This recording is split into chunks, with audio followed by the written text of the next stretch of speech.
Bismillahirrahmanirrahim. Assalamualaikum warahmatullahi wabarakatuh. Alhamdulillahirabbil alamin wassalatu wassalamu ala asyrafil anbiya'i wal mursalin wa ala alihi wa ashabihi wa man ittaba'a hudahu ila yaumiddin. Allahumma shalli ala nabiyyina Muhammadin wa ala alihi wa ashabihi ajmain. Bapak-bapak dan ibu-ibu, ikhwan wal akhwat, saudara dan saudari sekalian rahimakumullah, bersyukur kita kepada Allah Subhanahu wa taala yang pagi ini kembali memberikan kepada kita taufik serta inayah untuk hadir kembali dalam majlis Quran, salah satu majlis yang sangat dicintai dan diridhoi oleh Allah Subhanahu wa taala di atas dunia ini.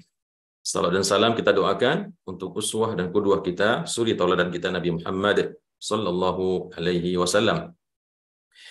Baiklah Bapak dan Ibu, ikhwan wal akhwat rahimakumullah, kita lanjutkan kajian tadabbur Al-Quran kita pada pagi hari ini, tanggal 28 Mei 2023.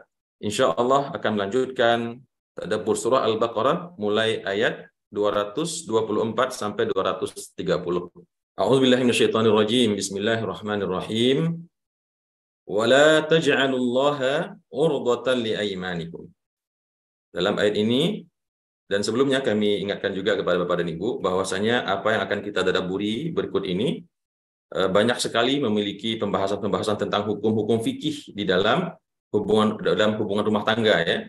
Jadi luar biasa memang agama kita ini Bapak dan Ibu, sangat detail di dalam memberikan hukum kepada pemeluknya. Bahkan perkara-perkara yang berhubungan dengan hubungan rumah tangga, perceraian, bahkan kemarin sudah kita bahas mengenai hubungan suami istri dan lain sebagainya, dibahas secara detail oleh Al-Qur'anul Karim ya, dan juga oleh sunnah Rasulullah atau hadis Rasulullah Shallallahu alaihi wasallam. Pagi ini kita akan masuk kepada bab yang membahas tentang permasalahan talak atau perceraian yang tentunya naudzubillah kita berlindung dari Allah tidak terjadi itu pada diri kita atau keluarga kita, meskipun dalam hadis Rasulullah mengatakan abghadul halali indallahi talaq. Perkara halal yang dibolehkan yang dibenci oleh Allah itu adalah perceraian. Meskipun dibolehkan namun dia adalah perkara yang dibenci oleh Allah Subhanahu wa taala. Namun kadang-kadang memang perceraian itu menjadi solusi atas suatu situasi atau kondisi yang terjadi dalam suatu rumah tangga. Baik Bapak Ibu, wala taj'alullaha urdatan liaymanikum. Kata Allah, dan janganlah kalian menjadikan Allah urdatan liaymanikum. Jangan kalian menjadikan sumpah kalian karena Allah, begitu maksudnya ya. Urdatan liaymanikum sebagai penghalang bagi kalian untuk membatalkan janji kalian, begitulah. Jadi begini maksudnya Bapak dan Ibu, ada orang-orang jahiliyah dulu yang mereka bersumpah demi Allah, tapi sumpahnya itu untuk yang buruk gitu. Misalkan kalau seandainya istri saya tidak menghidangkan makanan tepat pada pukul 12 siang, saya akan ceraikan dia. Begitu sumpah, atau saya akan pukul dia, begitu ya. Atau dia bersumpah kalau seandainya tidak terjadi hal yang begini, saya tidak akan melakukan ketaatan, begitulah. Kira-kira ya. Jadi sumpahnya itu sumpah yang tidak baik. Sumpah yang malah dia bersumpah untuk berbuat maksiat gitu. Tapi menggunakan nama Allah, dibilang wallahi gitu ya, demi Allah atau tallahi atau billahi. Nah, di sini Allah melarang janganlah kalian jadikan Allah penghalang untuk membatalkan sumpah-sumpah kalian itu ya, antabarru wa tattaqu wa tuslihu bainan nas. Bahwasanya kalian terhalang untuk berbuat kebajikan, bertakwa dan mengislahkan di antara manusia karena kalian telah bersumpah tidak akan melakukannya. Jadi ada orang-orang jahiliyah dulu atau orang-orang Arab dan pada zaman sahabat Rasulullah SAW di awal-awal dakwah yang masih mempraktekkan hal tersebut, mereka bersumpah tidak akan memperbaiki hubungan silaturahim di antara keluarganya, tidak akan berbuat baik kepada orang yang membutuhkannya ya, dan bahkan mungkin tidak akan menegakkan sholat dan lain sebagainya. Dan dia mengucapkan wallahi di situ. Ya, karena dia sumpah, maka seharusnya tentu dalam hukum awalnya dia harus komitmen dengan janjinya itu. Namun karena yang dia sumpahkan itu adalah sesuatu yang tidak sesuai dengan tuntunan agama, sesuatu yang menghalangi dia untuk berbuat baik, sesuatu yang membuat dia tidak bertakwa kepada Allah, sesuatu yang membuat dia tidak mau mengislah di antara karib kerabatnya atau menyambung tali silaturahim, maka Allah melarang orang ini untuk komitmen dengan sumpahnya. Artinya dia harus melanggar sumpah tersebut dan membatalkannya dan membayar kafarahnya. Jadi tidak bisa kita menjadikan landasan sumpah karena Allah untuk berbuat maksiat. Oh, saya dulu telah bersumpah kalau seandainya kalau seandainya saya gagal ujian, saya akan menenggak khamar gitu. Nah, ternyata dia benar gagal ujian atau gagal tes masuk pegawai atau mengambil suatu posisi dan sebagainya. Dia bersumpah dengan Allah, tapi sumpahnya itu untuk bermaksiat. Maka kata Allah, jangan sampai karena kalian terlanjur bersumpah dengan maksiat, lalu kalian laksanakan sumpah kalian itu. Tapi sebaliknya, sumpah itu harus dibatalkan, dilanggar, dan harus dibayar kafarahnya. Bahkan sebagian ulama ada yang mengatakan, kalau seandainya sumpah itu dilakukan untuk suatu kemaksiatan, maka wajib hukumnya sumpah itu untuk dibatalkan. Ada yang mengatakan wajib membayar kafarahnya, dan ada yang mengatakan tidak wajib karena itu sumpah tersebut tidak sah dalam pandangan Allah Subhanahu wa taala. Tapi kita lebih cenderung mengatakan bahwasanya sumpah apapun itu kalau diucapkan dengan nama Allah, maka seandainya sumpah itu untuk keburukan, untuk menghalangi dia berbuat baik, maka dia wajib membatalkannya dan dia dikenakan denda atau kafarat atas sumpah yang dia langgar tersebut. Kemudian wallahu sami'un alim. Allah Maha mendengar dan lagi Maha mengetahui. Jadi Allah mengetahui apa yang kita kita ucapkan meskipun orang lain tidak mendengar, dan Allah Maha mengetahui apa yang ada dalam niat kita, dalam hati kita. Jadi kesimpulan daripada ayat ini Bapak dan Ibu, kalau seandainya ada di antara kita yang terlanjur bersumpah, sumpahnya itu sumpah yang tidak baik. Misal begini, demi Allah saya nggak akan lagi pernah berkunjung ke rumahnya. Ya, padahal itu ada kakak kandungnya atau adik kandungnya begitu ya. Dan itu berarti dia memutus silaturahim. Nah, terhadap sumpah seperti ini, jika dia melihat suatu kebaikan dan dia ingin membatalkan sumpahnya tersebut karena ingin kembali menjalin silaturahim, maka ini diperintahkan oleh Allah Subhanahu wa taala untuk jangan sampai sumpah tersebut menghalangi dia untuk melakukan islah atau berbuat baik atau menegakkan ketakwaan kepada Allah Subhanahu wa taala, karena Allah itu Maha mengetahui dan Maha mendengar. Kemudian dalam ayat berikutnya Allah mengatakan, la yu'akhidhukumullahu billagwi fi aymanikum. La yu'akhidhukumullah. Allah tidak menghukum kalian billagwi fi aymanikum, dengan sumpah yang main-main. Nah, ini perlu kita jelaskan Bapak dan Ibu. Ada orang, ya kebiasaan orang Arab itu untuk meyakinkan orang lain dia mengucapkan wallahi, billahi, tallahi gitu ya. Padahal dia tidak bermaksud, ya, cuman karena memang kebiasaan begitu di budaya mereka untuk mengatakan itu adalah sesungguhnya benar-benar gitu ya, maka dia bersumpah ya, atau dia bersumpah dengan istrinya misalkan, demi Allah kalau kamu nggak patuhi perintah saya akan hukum kamu. Padahal dia tidak serius begitu maksudnya. Nah, dalam hal ini Allah mengatakan la yu'akhidhukumullahu billaghwi fi aymanikum. Allah tidak mengambil atau tidak menganggap suatu sumpah yang kalau seandainya itu diucapkan hanya untuk main-main, dalam artian tidak serius ya di dalam sumpah-sumpah kita. Tapi bukan berarti kita bersumpah di pengadilan terus cuma buat main-main, bukan begitu maksudnya. Ini sumpah dalam konteks bukan kesaksian ya, tapi sumpah untuk melakukan atau tidak melakukan sesuatu. Tapi kalau sumpah di pengadilan tidak boleh ada yang sifatnya al-laghaw atau main-main, itu harus sumpah yang benar ya, karena kalau sumpah palsu maka itu termasuk dosa besar. Tapi di sini adalah sumpah yang diucapkan dalam hatinya tidak bermaksud demikian.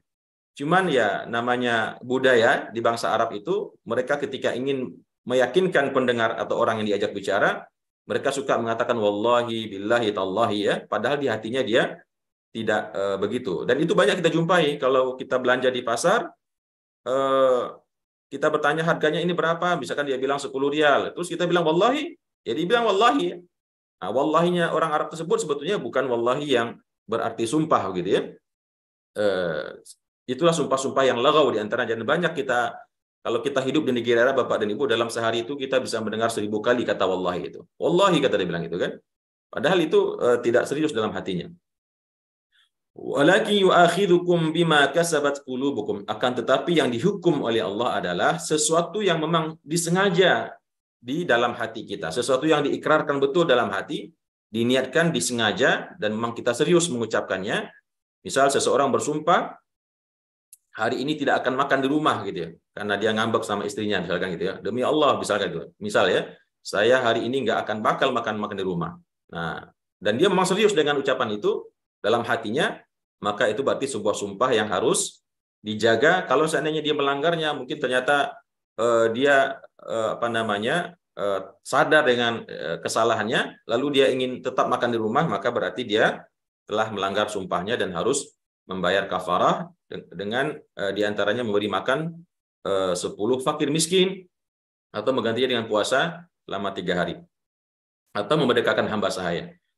Jadi kata Allah, walakin yu'akhidhukum bima kasabat qulubukum. Yang dihisab oleh Allah, yang dihukum oleh Allah adalah sumpah-sumpah yang diikrarkan atau diucapkan atau diumumkan secara betul-betul serius dari dalam hatinya. Jadi kalau cuma sumpah di bibir saja, ya, yang sebetulnya dia tidak bermaksud, hanya cuma untuk katakanlah main-main atau untuk mempertakut, ya, kecuali sumpah di pengadilan ya Bapak dan Ibu ya, sumpah untuk kesaksian, nah itu dianggap sumpah yang lagau, ya, tidak dihisab oleh Allah seandainya itu dilanggar. Tapi yang dihisab itu adalah, yang wajib bayar kafarah kalau dilanggar adalah sumpah yang betul-betul diniatkan serius di dalam hati. Wallahu ghafurun halim. Allah mengatakan Allah itu Maha Pengampun lagi Maha Penyayang, ya. Dalam konteks apa Allah Maha mengampuni? Itu sumpah-sumpah yang diucapkan dengan lagau tadi. Sumpah-sumpah yang diucapkan tidak dengan serius, ya. Maka Allah tentu Maha Pengampun dan Maha Lembut, Maha berkasih sayang dalam hal ini, sehingga Allah tidak menghisap semua yang terucap di mulut kita, demi Allah beneran gitu ya. Kalau orang Arab, wallah itu artinya beneran gitu. Tapi kalau sudah bilang wallahi tallahi uqsimu billah, nah itu baru biasanya sumpah beneran. Dia bilang uqsimu billahi thalathan, ada yang bilang begitu. Saya bersumpah dengan Allah 3 kali. Nah, itu berarti benar-benar bersumpah. Tapi kalau kita dengar orang Arab bilang wallahi, nah itu berarti cuman berarti beneran saja gitu ya. Ini benar-benar itu. Walaupun kadang-kadang itu bohong juga gitu ya. Nah, tentu sebetulnya bagi orang yang wara, orang yang hati-hati, ini tidak dianjurkan mengucapkan kata-kata tersebut ya. Kemudian itu tadi berhubungan dengan sumpah ya Bapak dan Ibu. Berhubungan dengan sumpah yang juga mungkin terjadi atau sering terjadi dalam kehidupan kita, yang dalam kita bermuamalah, di dalam berhubungan dengan manusia, bahkan dalam rumah tangga kita sendiri, sering kita mengucapkan sumpah-sumpah tertentu ya karena emosi kah atau karena memang ada tujuan dan maksud tertentu untuk memberikan pelajaran, maka hal ini harus menjadi perhatian bagi kita. Kemudian dalam ayat berikutnya Allah berbicara tentang masih berhubungan dengan sumpah, tapi kaitannya dengan seorang suami yang bersumpah untuk tidak menggauli istrinya. Lilladzina yu'luna min nisa'ihim tarabbusu arba'ati ashhur. Kepada orang-orang yang mengilak. Ilak ini salah satu hukum fikih di dalam ajaran syariat Islam, yaitu seorang laki-laki yang karena marah, mungkin karena marah atau karena istrinya tidak mengikuti perintahnya atau tidak sesuai dengan keinginannya, lalu dia bersumpah, demi Allah dia katanya, saya tidak akan menggaulimu, mungkin dia bilang 10 bulan atau selamanya, atau mungkin dia nggak kasih waktu, saya nggak akan lagi menggaulimu, begitu.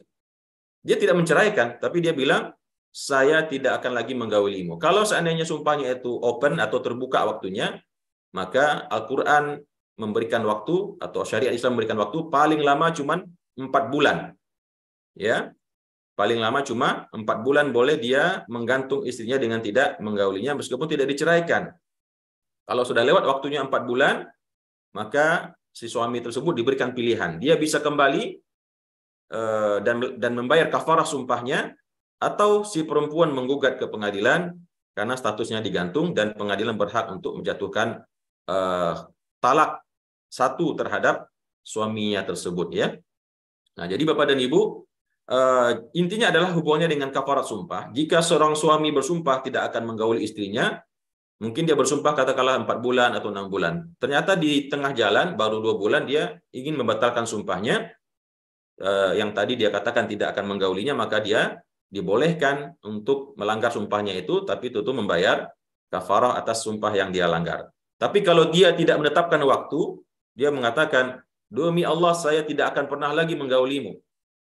Nah, itu apa artinya? Dia tidak mengatakan cerai ya, tapi dia menggantung tidak akan lagi menggauli. Nah, tentu ini sesuatu yang muskilah ya, masalah. Bagaimana mungkin orang berhubung ada hubungan ikatan suami istri tapi tidak mendapatkan haknya ya. Seorang istri tidak mendapatkan haknya.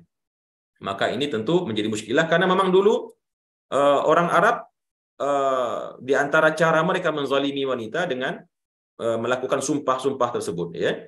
Mereka bersumpah kadang setahun, 2 tahun tidak menggauli istri, sehingga istrinya juga kebingungan apakah dicerai atau tidak, ya. Sementara istri juga seorang manusia normal yang butuh kepada kasih sayang, butuh kepada kebutuhan biologis dan lain sebagainya. Lalu kata Allah, fa in fa'u fa innallaha ghafurur rahim. Kalau seandainya si para laki-laki yang mengilah istri-istrinya itu kembali, maka sesungguhnya Allah Maha Pengampun lagi Maha Penyayang. Bagaimana cara kembalinya? Ya kembalinya tentu dengan melanggar sumpahnya tadi, dengan kembali menggauli istrinya, ya. Dengan kembali menggauli istrinya. Begitu cara dia melanggar sumpahnya tersebut, maka jika seandainya sumpah itu dia langgar setelah masa waktu yang dia sebutkan dalam sumpahnya itu berakhir, maka tidak ada di situ kewajiban kafarat apa-apa. Tapi seandainya dia ingin membatalkan sumpahnya yang masih dalam waktu sumpah yang dia sebut, maka dia dibolehkan untuk membatalkannya, namun dia harus membayar kafarah. Ini yang disebut dengan dalam syariat dengan istilah dengan ilah, ya Bapak Ibu, ya. Dan ini barangkali mungkin ada di antara kita atau mungkin di antara saudara kita yang terjadi, ya. Karena emosi, seorang suami bersumpah tidak akan menggauli istrinya selama 1 tahun misalkan gitu. Nah, karena dia sumpah maka dibolehkan dia bersumpah seperti itu. Tapi akhirnya Islam memberikan tuntunan maksimal sumpah ilah itu cuma 4 bulan. Ya, setelah 4 bulan datang maka si perempuan boleh mengajukan kepada suaminya itu antara meneruskan pernikahan itu atau dia menggugatnya ke pengadilan. Kalau suami ingin membatalkan sumpahnya, maka dia cukup menggauli istrinya karena sumpahnya kan tidak menggauli tadi, ya.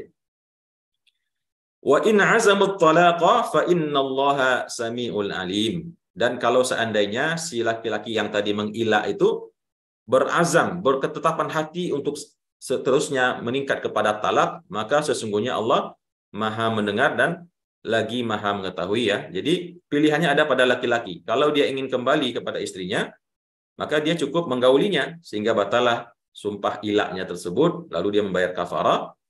Namun kalau seandainya dia tidak ingin kembali, maka jatuhlah hukum talak, ya, hukum talak yaitu talak 1. Kemudian selanjutnya Bapak dan Ibu, ikhwan wa akhwat rahimakumullah, kita masuk kepada ayat 228 yang merupakan ayat pertama yang membahas atau ayat yang kedua yang membahas tentang hukum talak, ya. Secara eksplisit merupakan ayat pertama. Kalau yang di atas baru menyebut soal judul talaknya saja baru. Sedangkan di ayat 228 menjelaskan secara lebih detail tentang tata cara dan hukum-hukum yang harus diperhatikan dalam proses talak itu. Allah Subhanahu wa taala mengatakan, wal mutallaqatu yatarabbasna bi anfusihinna thalathata quru. Wanita-wanita yang ditalak oleh suaminya, maka dia wajib menanti, menunggu, ya, atau melalui masa iddah yang kita kenal dalam istilah sehari-hari, menunggu dalam masa iddah bi anfusihinna dengan diri mereka itu selama thalathata quru, 3 kali suci. Nanti kita jelaskan suci di sini maksudnya apa atau quru tersebut maknanya apa. Sebelumnya yang ingin kita jelaskan wal mutallaqat, wanita-wanita yang ditalak oleh suaminya. Tentunya hampir semua Bapak dan Ibu sudah memahami soal hukum talak ini. Talak itu pada prinsipnya berada di tangan laki-laki.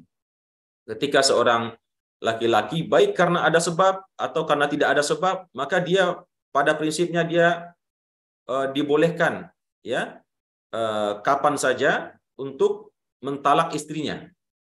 Ya, secara hukum prinsip awalnya begitu.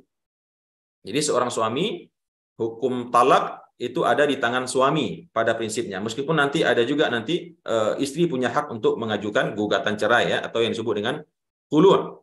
Nah, bagaimana suatu talak itu bisa dikatakan terjadi? Maka ketika suami mengucapkannya dengan baik lafaz yang terang-terangan seperti mengatakan saya ceraikan kamu hari ini atau saya pulangkan kamu ke rumah ibumu, yang dia maksud itu adalah mengusirnya dan menceraikannya, ya. Baik dalam keadaan dia sadar atau kalaupun dalam keadaan marah, tapi marahnya itu bukan marah yang membuat dia hilang akal begitu, ya. Yang membuat dia kehilangan akal sehatnya sehingga dia mengucapkannya itu tidak terkontrol gitu, ya. Karena ada beberapa hukum terkait dengan perceraian atau kata cerai yang diucapkan oleh seorang laki-laki yang dalam keadaan marah. Ada khilafiyah ulama di situ, ada yang mengatakan yang dipandang bukan soal marahnya, tapi apa yang keluar dari mulutnya. Namun ada yang mengatakan kalau seandainya dia tidak berniat untuk itu, tapi karena saking emosinya, maka tidak jatuh hukum talaknya. Nah, ini memang banyak khilafiyah dalam permasalahan talak ini, Bapak dan Ibu, karena kita ada 4 mazhab, ada perbedaan mazhab Hanafi, Maliki, Hambali, dan Syafi'i. Namun kita bisa mengambil pendapat-pendapat yang lebih kuat dengan melihat pendapat jumhur, ya, yang paling banyak daripada kalangan ulama mana yang diambil, maka itulah yang lebih cenderung untuk kita ambil dan kita amalkan. Kemudian setelah memahami apa itu pengertian talak, ya, seorang laki-laki yang menyatakan memutus hubungan pernikahan dengan istrinya, maka kepada wanita yang telah dijatuhkan talak oleh suaminya itu, maka terhitung pada saat dia ditalak itu, dia telah masuk kepada masa iddah namanya. Yaitu masa menunggu, di mana dalam masa menunggu tersebut dia tidak boleh menikah dengan laki-laki lain. Ya, dalam masa iddah tersebut dia tidak boleh menikah dengan laki-laki lain. Nah, berapa lama dia menunggu? Maka dalam Al-Qur'an dikatakan yatarabbasna bi anfusihinna thalathata quru, yaitu 3 kali suci. Nah, ada khilafiyah dalam hal quru ini, Bapak dan Ibu. Ada yang mengatakan 3 kali haid, ya, haidnya itu yang dihitung, dan ada yang mengatakan 3 kali sucinya. Nah, ini mungkin agak perlu konsentrasi memahaminya. Menurut mazhab Imam Syafi'i, yang dihitung itu adalah kesuciannya. Misalkan hari ini seorang wanita ditalak oleh suaminya, dia masih dalam keadaan suci, tidak dalam keadaan haid, itu telah dianggap satu. Kemudian beberapa hari setelah itu dia haid, dan kemudian suci lagi, nah itu kesucian yang kedua. Kemudian setelah itu dia haid lagi beberapa hari, dan kemudian suci lagi sampai habisnya masa suci itu, maka itulah yang dimaksud dengan thalathata quru, atau tiga kali suci. Jadi yang dihitung itu adalah berapa kali dia telah suci, termasuk hari dia ditolak itu. Kalau seandainya dalam keadaan suci, maka itu dihitung 1 kali suci, ya. Nah, kalau yang menghitungnya dengan haid, berarti yang dihitung telah 3 kali dia haid, ya. Kalau hari ini ditalak dalam keadaan suci, maka hari-hari menjelang dia haid itu tidak dihitung. Ditunggu sampai dia haid, kemudian selesai haidnya, suci lagi, kemudian haid lagi beberapa hari, kemudian suci lagi, kemudian haid lagi yang ketiga. Nah, begitu haid yang ketiga itu selesai, maka pada hari itulah seorang wanita itu telah habis iddahnya, ya. Dan iddah ini tentu bermacam-macam, Bapak dan Ibu. Nanti semua akan kita lalui di dalam mentadaburi ayat-ayat Al-Baqarah berikut, ya. Karena ada perbedaan iddah antara wanita yang ditinggal suami, ya, karena meninggal. Ada iddah wanita yang ditinggal ada iddahnya wanita yang melahirkan, ya, yang hamil, ya, yang ditinggal suaminya dalam keadaan hamil. Ada iddah wanita yang belum sempat berhubungan dengan suaminya, baru hari pertama menikah lalu langsung diceraikan. Maka masing-masing ada perbedaan. Namun secara umum yang kita bahas adalah pada ayat ini iddahnya seorang suami istri yang masih sama-sama hidup, ya, lalu kemudian terjadi perceraian. Wala yahillu lahunna ayyaktumna. Jadi yang 3 quru tadi, Bapak dan Ibu, ini perceraian yang biasa, ya, yang terjadi antara sepasang suami istri tidak dalam keadaan hamil atau tidak karena karena meninggal. Jadi masa iddah perempuan yang dicerai oleh suaminya dalam keadaan masing-masing sama-sama hidup dan tidak dalam keadaan hamil, maka iddahnya adalah selama 3 kali suci kalau kita berpegang kepada pendapat mazhab Syafi'i. Kemudian Allah mengatakan wala yahillu lahunna ayyaktumna ma khalaqallahu fi arhamihinna, dan dia tidak boleh tidak halal bagi dia, bagi si istri-istri tersebut, wanita-wanita yang ditalak oleh suaminya, an yaktumna, untuk menyembunyikan, ya, untuk menyembunyikan apa-apa yang Allah ciptakan di dalam rahim-rahimnya. Maksudnya apa, Bapak Ibu? Yang pertama memahaminya adalah bahwasanya perkara haid ini kan perkara yang hanya diketahui oleh yang bersangkutan. tidak bisa dibuktikan oleh suaminya ya. Jadi yang mematok waktu itu adalah si perempuan itu sendiri. Yang mengetahui masa iddahnya masih ada atau tidak sudah habis, maka si istri itu sendiri. Maka dia tidak boleh menyembunyikan itu ya. Mungkin saja karena kebelet ingin nikah dengan laki-laki lain yang mungkin dia idamkan, baru 2 kali haid ya, atau 3 kali haid atau 2 kali lah ya.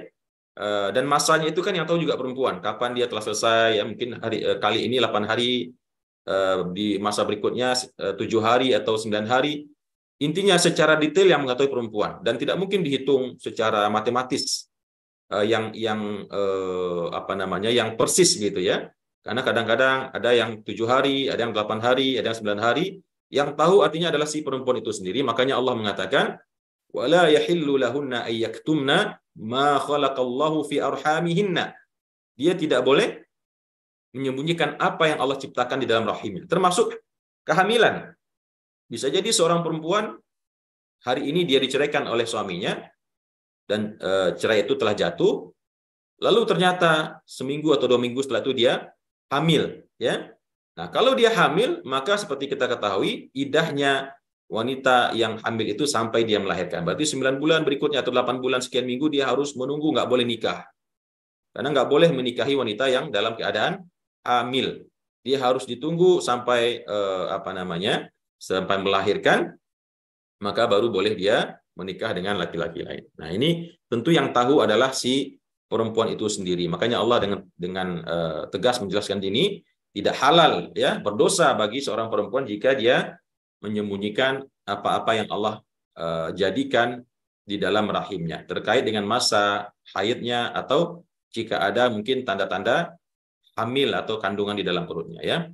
In kunna yu'minna billah. Kalau seandainya mereka itu beriman dengan Allah wal yaumil akhir. Dan itu mereka tidak akan menyembunyikannya kalau mereka itu mengaku orang-orang beriman dengan Allah dan beriman dengan hari akhir. Lalu Allah mengatakan lagi, wa bu'ulatuhunna ahaqqu biraddihinna fi dzalika. Adapun suami-suaminya yang tadi menceraikannya itu, Bapak dan Ibu, mereka lebih berhak untuk kembali kepada mereka fi dzalika, dalam masa iddah itu. Jadi kalau ada seorang suami menceraikan istrinya,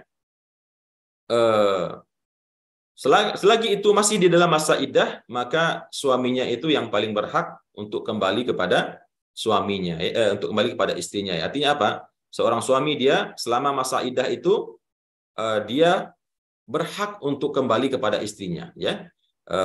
Tidak ada satupun yang bisa menghalangi. Istrinya nggak bisa menghalangi, artinya istrinya menolak, nggak ada yang bisa menolak. Karena meskipun sudah diceraikan, selagi dalam masa iddah, dan perceraian itu baru masih perceraian yang raj'i, belum talak 3 istilahnya ya, talak bain, maka tidak ada yang bisa menghalangi si suami tersebut kalau dia membatalkan ikrar perceraiannya dan dia kembali kepada istrinya tersebut. Makanya Allah di sini mengatakan wa bu'ulatuhunna ahaqqu biraddihinna fi dzalik.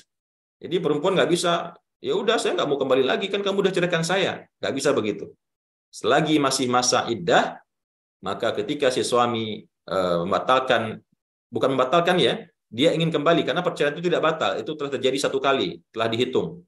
Maksudnya dia ingin kembali kepada istrinya, merujuk istrinya, maka tidak ada yang bisa menghalanginya. Istri harus patuh, wajib menerima kembali itu sebagai suaminya, dan orang tua pun juga tidak bisa menghalang-halangi selama masih masa iddah. Tapi kalau sudah lewat masa iddahnya, sudah jatuh talak 1 dan habis masa iddahnya, maka si istri boleh mengatakan, ya suka-suka saya. Kalau saya terima, saya kembali. Kalau saya nggak terima, ya kamu nggak bisa paksa saya. Tapi yang secara hukum masih boleh kembali, karena baru talak 1 kali. Begitu juga talak 2 kali masih boleh ya. Nanti silakan Bapak dan Ibu yang ingin lebih mengembangkan dalam diskusi bertanya. Wa bu'ulatuhunna ahaqqu biraddihinna fi dzalika in aradu islaha. Jadi suami itu boleh kembali kepada istrinya di masa iddah itu kalau seandainya dia memang menghendaki kebaikan ya. Dia mungkin kemarin menceraikan itu karena gelap mata melihat perempuan lain yang lebih cantik, dan perempuan itu mensyaratkan harus menceraikan istri pertamanya dan lain sebagainya. Lalu setelah dia menjatuhkan cerainya itu, dia lihat anak-anaknya pada sedih ya, rumah tangganya berantakan, anak-anaknya juga pada berantakan, lalu dia ingin kembali kepada istrinya dengan tujuan untuk kebajikan, ya, mengutuhkan kembali rumah tangga, menyelamatkan anak-anak, maka seperti yang tadi dikatakan, dia dibolehkan kembali, atau suaminya itu yang paling berhak untuk kembali kepada istrinya tersebut selagi masih masa iddah, dan tidak ada yang bisa menghalanginya, ya. Walahunna mithlul ladzi 'alaihinna bil ma'ruf. Dan bagi para perempuan, haknya mereka adalah untuk mendapatkan seperti yang wajib mereka lakukan kepada suaminya, yaitu dengan yang berhubungan dengan perkara-perkara ma'ruf, ya, berbuat kebaikan. Jadi ayat ini Bapak dan Ibu oleh para ulama dijadikan landasan bahwasanya sebagaimana seorang istri wajib berbakti kepada suaminya, berbuat ihsan, berbuat ma'ruf, mematuhi perintahnya, ya, melayaninya, dan lain segala macam. Sebaliknya, ayat ini mengatakan wajib pula hukumnya bagi seorang suami untuk berbuat ma'ruf kepada istrinya. Bahkan sahabat Ibnu Abbas mengatakan adalah haknya seorang istri untuk melihat suaminya dalam keadaan gagah, bersih, rapi, ya, enak dipandang mata, sebagaimana itu juga haknya suami atas istri. Jadi seorang suami yang mengerti dengan ayat ini Bapak dan Ibu, dia tidak akan pernah taksir, dia tidak akan pernah kurang di dalam memberikan pelayanan kepada istrinya, karena ayat ini memberikan keseimbangan. Bukan istri saja yang harus patuh, manut, melayani suaminya, tapi sebaliknya.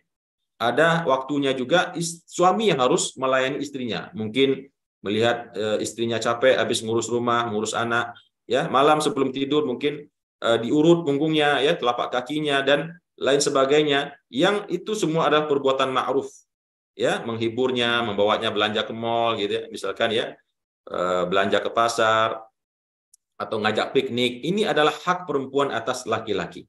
Subhanallah, masya Allah. Begitu mulianya Islam mendudukkan wanita, ya, bukan laki-laki saja yang harus diberikan bakti, layanan, namun sebaliknya perempuan juga berhak dan wajib bagi suaminya untuk memberikan hal yang serupa. Karena Allah mengatakan walahunna mislu. Mislu itu berarti sama, ya. Ya, artinya meskipun tidak mesti berimbang, tapi perbuatan kebajikan itu harus diberikan sebagaimana seperti si wanita memberikan, si istri memberikan kepada suaminya. Walir rijali alaihin darajah. Nah, di sini Allah jelaskan, dan bagi laki-laki itu, bagi suami-suami itu, atas perempuan-perempuan itu atau atas para istri-istri ada satu tingkatan yang lebih tinggi. Jadi ayat ini juga menegaskan sebagaimana dalam surah An-Nisa dikatakan ar-rijalu qawwamuna 'alan nisa. Memang dalam rumah tangga itu harus ada kerjasama, ya. Harus ada keseimbangan, tapi jangan lupa bahwasanya laki-laki oleh Allah telah ditinggikan satu derajat atau beberapa derajat, ya, di atas wanita, karena dialah seorang pemimpin di rumah tangga, dialah seorang pelindung, dialah yang membanting tulang, mencari rezeki. Jadi ayat ini tentunya memberikan pemahaman kepada kaum ibu-ibu bahwasanya tidak mesti berarti harus sama, ya, hari ini saya yang ngurut, besok kamu yang ngurut, nggak begitu maksudnya, ya. Tapi nggak apa-apa kita agak terlebih, gitu ya, melayani suami dibanding dengan pelayanan suami kepada kita. Karena apa? Suami itu melayani kita bentuknya apa? Dengan menjadi pelindung rumah tangga, ya, menjadi pemimpin yang mengawasi anak-anak atau menjaga anak-anak, bahkan dia yang membanting tulang mencari nafkah di luar. Nah, tentu tidak mesti apa yang kita berikan kepada suami dalam bentuk layanan, memberi makan, mengurut, mencucikan pakaian, itu pula yang harus dilakukan oleh suami, tidak mesti begitu. Meskipun seorang suami yang baik, ya bisa saja dia mencuci pakaian, dia masak, dia sapu rumah.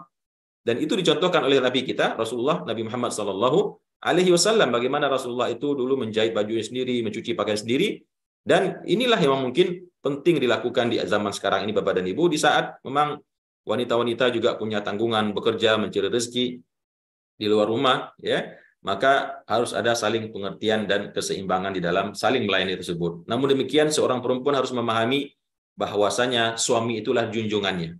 Suami itu adalah rajanya, ya. Suami itu adalah orang yang harus dia muliakan beberapa derajat daripada dirinya. Karena Allah lah yang telah mengokohkan posisinya tersebut. Allah mengatakan walir rijali alaihin darajah.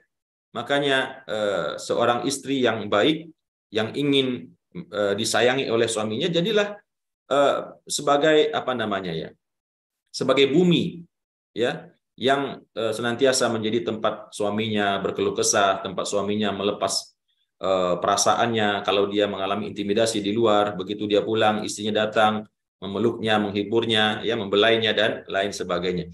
Wallahu azizun hakim, dan Allah itu maha perkasa lagi maha bijaksana. Kemudian Bapak dan Ibu rahimakumullah, di ayat berikutnya Allah menjelaskan masih tentang talak atau perceraiannya. Allah mengatakan at-talaqu marratani. Perceraian itu hanya 2 kali saja batasannya, ya. Mungkin nanti Ibu mengatakan kok 2 kali Ustaz, kan perceraian itu 3 kali, ya. Yang cerai itu cuma 2 kali. Adapun yang ketiga adalah fa imsakun bima'rufin au tasrihum bi ihsan. Ini perceraian ketiga. Ya, perceraian ketiga itu adalah apakah mau ditahan, ya, tetap dijadikan istri dan tetap digauli dengan baik, au tasrihum bi ihsan, atau diceraikan dengan cara yang baik. Nah, ini pedoman Bapak dan Ibu. Kalau sudah ceraikan 2 kali, ya, hari ini cerai, mungkin setelah itu setahun lagi cerai lagi, maka setelah 2 kali itu pilihannya cuma 2. Mau dilanjutkan dan tidak ada lagi kesempatan untuk cerai berikutnya, dan itu adalah kesempatan hidup berdampingan terakhir, atau kalau memang dirasa tidak sanggup, Allah mengatakan au tasrihum bi ihsan, atau lepaskanlah, ceraikanlah. Nah, ini ketiga, ya, ceraikanlah dengan cara yang baik, ya, dengan cara yang baik tentu dengan sikap yang baik, dengan dengan tidak menyakiti secara fisik, tidak menyakiti perasaannya, dan termasuk juga menyediakan hak-haknya, ya, karena perempuan yang diceraikan, meskipun terdapat khilafiyah mazhab di sini, namun selagi dia dalam masa iddahnya, maka jumhur ulama mengatakan seorang suami wajib menyediakan nafkah istrinya atau menyediakan tempat tinggalnya bahkan, ya. Nah, itu tergantung mazhab mana yang digunakan. Tapi intinya adalah perceraian itu atau talak itu hanya 2 kali. Kalau sudah 2 kali, maka tinggal 1 lagi kesempatan. Kalau sudah jatuh talak yang ketiga, maka tidak ada lagi kesempatan untuk kembali setelah itu, kecuali karena satu hal, ya. Satu hal ini nanti akan kita jelaskan di ayat berikutnya, ya. Jadi kalau seseorang telah mentalak istrinya 3 kali, seumur hidup dia tidak akan bisa lagi menikahi mantan istrinya tersebut, kecuali karena satu hal, ya. Satu hal tersebut nanti kita jelaskan di ayat berikutnya. Wala yahillu lakum an ta'khudhu mimma ataitumuhunna syai'a. Dan kepada laki-laki, suami-suami yang mentalak istrinya, dia tidak boleh mengambil, ya, tidak halal baginya mengambil apa-apa yang telah mereka berikan sedikit pun, yaitu mahar, ya. Mahar atau sedekah dalam bahasa Arabnya. Kalau dulu menikah memberikan 10 kg emas, atau 10 kg, banyakkan, ya, 100 gram emas, ya, gelang, cincin, segala macam. Maka ketika suami telah mentalak istrinya, tidak ada hak sedikit pun seorang suami untuk menuntut maharnya itu. Dulu waktu nikah dibelikan mobil, dibelikan rumah, maka begitu suami yang menceraikan, maka tidak ada sedikit pun hak suami untuk mengambil mahar yang telah dia berikan tersebut.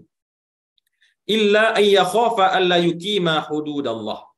Ya, kecuali ada kasus tertentu yang mungkin menjadikan mahar itu boleh diambil, yaitu illa ayyakhafa alla yuqima hududallah.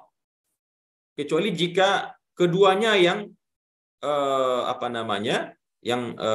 menyebabkan terjadi perceraian itu.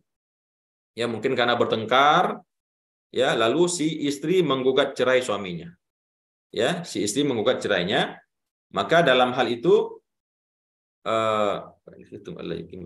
maka seandainya dalam rumah tangga itu ada situasi yang membuat mereka tidak bisa menegakkan hududallah, tidak bisa saling menghormati, tidak bisa saling menyayangi, atau mungkin suaminya berbuat zalim, suaminya selingkuh, suaminya tidak mau sholat, suaminya berbuat syirik, maka atau suaminya ini punya sikap yang sangat kasar, temperamen yang suka main tangan, maka Allah mengatakan fa in khiftum alla yuqima hududallah, kalau seandainya kalian takut di dalam rumah tangga itu tidak akan tegak hukum Allah, tidak akan tegak rumah tangga yang sakinah mawaddah warahmah, fala junaha alaihima fi maftadat bih, maka tidak ada dosa bagi keduanya, laki-laki dan suami istri itu, kalau seandainya si perempuan menebus dirinya dengan mahar tersebut. Jadi kalau ada perempuan yang merasa sudah tidak tahan dengan sikap suaminya, ya, Suaminya nggak mau menceraikan, tapi dia sudah nggak tahan karena berbagai macam faktor, karena mungkin sikapnya yang temperamen, main tangan, ya, KDRT, atau mungkin selingkuh, ya, berzina, atau suka mabok, atau mungkin nggak mau sholat. Nah, ini dalam syariat dibolehkan perempuan tersebut menebus jiwanya. Menebus jiwanya itu dengan mengajukan gugatan cerai atau khulu', ya. Nah, ketika ini terjadi, maka yang terjadi adalah si perempuan harus mengembalikan semua apa mahar yang telah pernah dia terima. Nah, ini hukumnya ada penjelasan di situ ya Bapak dan Ibu. Kalau perempuan yang menggugat cerai suaminya, dan itu tentu tidak mudah ya. Bahkan Rasulullah sangat mengancam keras seorang istri yang menggugat suaminya, nggak ada angin, nggak ada hujan ya, atau mungkin karena masalah-masalah sepele, atau mungkin karena pengen nikah dengan selingkuhannya. Nah, ini dosa besar. Dia tidak akan mencium baunya surga. Wanita-wanita yang karena marah, udah ceraikan saja saya. Nah, ini hati-hati Bapak Ibu-ibu ya. Ada sekarang wanita-wanita yang mungkin karena didikannya, karena faktor latar belakang keluarganya yang berani sama suami. Dikit-dikit kalau apa marah, udah ceraikan saya. Nah, ini hati-hati, tidak semudah itu seorang perempuan mengucapkan atau meminta cerai kepada suaminya, yang kadang-kadang karena masalah sepele ya. Karena mungkin suaminya terlalu nyinyir, minta dibuatkan ini dan itu, yang bukan masalah-masalah yang syar'i. Suaminya masih seorang yang sholat ke masjid, suaminya masih seorang yang tidak tidak melakukan perbuatan yang haram, tapi karena mungkin belanjanya kurang dan sebagainya sehingga suami istrinya ngambek, terjadi pertengkaran lalu minta cerai. Nah, ini nauzubillah ya, ini perbuatan yang sangat besar dosanya di sisi Allah. Tapi karena sebab-sebab yang memang syar'i yang tadi sudah kita sebutkan, maka boleh hukumnya wanita mengajukan gugatan cerai dengan menebus jiwanya dengan mahar yang telah dia terima. Sebagian mazhab ada yang mengatakan boleh semuanya, sebagian yang mengatakan bisa sebagian saja ya. Wallahu a'lam, mana yang dipilih sesuai dengan nanti kecenderungan kita ke mazhab yang mana. Tilka hududullahi fala ta'taduha, itulah batasan-batasan Allah ya, ketentuan-ketentuan Allah, hukum-hukum Allah terkait dengan perceraian tadi, terkait dengan masa iddah, terkait dengan mengambil mahar atau tidak mengambilnya, telah dijelaskan secara jelas dan eksplisit oleh Allah dalam ayat-ayat ini. Maka kata Allah, itulah hudud, hukuman-hukuman, batasan-batasan Allah, maka janganlah kalian melanggar. Fala ta'taduha, jangan dilanggar. Ya, Allah memberikan hukum ini, ketentuan ini secara eksplisit dan tidak boleh dilanggar melampaui batas ya. Fala ta'taduha, jangan kita langgar karena sudah ada ketentuannya. Wa may yata'adda hududallah fa ulaika humuz zalimun. Karena barang siapa yang melanggar ketentuan-ketentuan Allah, tidak beridah dengan idah yang ditetapkan oleh syariat, ya, tidak memberikan mahar atau mengambil mahar mungkin kepada perempuan yang diceraikan, karena kadang-kadang suami itu ada yang jahat ya, meskipun dia sudah berikan mahar 100 gram, tapi diam-diam dia curi, dia simpan di berangkasnya, begitu dia cerai istrinya, kemudian dia bawa lari mahar itu, maka ini adalah had Allah, hukum Allah. Kalau ada yang melakukan itu, maka itulah orang-orang yang zalim, kata Allah. Kalau orang yang zalim berarti nanti akan mendapatkan hukuman yang sangat berat, yang sangat pedih dari Allah di akhirat nanti, di akhirat. Kemudian Bapak dan Ibu, dalam ayat berikutnya 230, Allah menjelaskan tentang tadi yang saya sampaikan, jika seorang suami telah mentalak istrinya 3 kali, maka dia tidak bisa menikahinya kecuali karena satu hal. Nah, ini penjelasannya. Fa in talaqaha, tadi kan baru 2 kali ya, at-talaqu marratani, talak itu 2 kali. Nah, lalu Allah menjelaskan fa in talaqaha, kalau dia ceraikan lagi yang ketiga, fala tahillu lahu min ba'du, maka selama-lamanya wanita itu atau mantan istrinya itu tidak akan pernah halal lagi bagi dirinya, tidak bisa lagi dia nikahi ya, karena kadang-kadang seorang suami yang temperamen itu nggak peduli mau istrinya baik, mau istrinya cantik, kadang-kadang yang diikuti cuma emosinya aja ya, cerai, tapi tiba-tiba datang suatu waktu badan sudah mulai lemah gitu ya, sudah terasa butuh kepada seorang istri yang perhatian, yang baik, ingat kepada mantan istrinya, tapi apa daya telah jatuh talak 3. Nah, maka dalam hal ini Islam memberikan solusi ya Bapak dan Ibu. Allah mengatakan kalau telah ditalak 3 kali, maka dia tidak akan halal lagi bagi si suaminya itu sampai tankiha zaujan ghairah, hatta tankiha zaujan ghairahu. Sampai si mantan istrinya itu menikah dulu dengan suami yang lain. Menikah dulu dengan laki-laki yang lain, ya. Dan di sini harus difahami Bapak dan Ibu, menikah di sini ini maksudnya bukan sekedar akad nikah, saya terima nikahmu, terus setelah itu 1 jam 2 jam cerai, bukan begitu. Ya, yang dimaksud dengan menikah di sini menikah dengan ijab kabulnya, dengan rukun dan syaratnya, dan sampai melakukan hubungan badan. Ya, bahkan sebagian ulama yang terlalu terlalu saklek ya, hubungan badan itu harus sampai kepada klimaks gitu. Jadi tidak sekedar proses yang begitu saja, harus sampai kepada klimaks dan dua-duanya harus merasakan klimaks. Karena itu yang dikatakan oleh Rasulullah SAW ketika ada seorang laki-laki yang telah mentalak 3 istrinya, lalu dia minta izin untuk menikahi kembali istrinya itu, Rasulullah mengatakan tidak bisa sampai dia menikah dengan laki-laki lain dan mereka saling merasakan kenikmatannya. Ya, berarti saling sama-sama klimaks begitu ya bahasanya. Nah, kalau itu sudah terjadi, lalu mereka bercerai, dan itu tidak boleh diniatkan bercerai itu, nggak boleh diprogramkan atau disepakati, dicari orang siapa gitu ya, nikah, kemudian melakukan hubungan, dan setelah itu bercerai. Demi supaya bisa kembali kepada suami yang pertama, itu dilarang, bahkan itu haram, namanya itu muhallil. Itu dosa besar ya. Mensiasati seperti tersebut, tapi memang harus nikahnya itu nikahnya untuk serius menikah, ya harus menikah yang kontinu.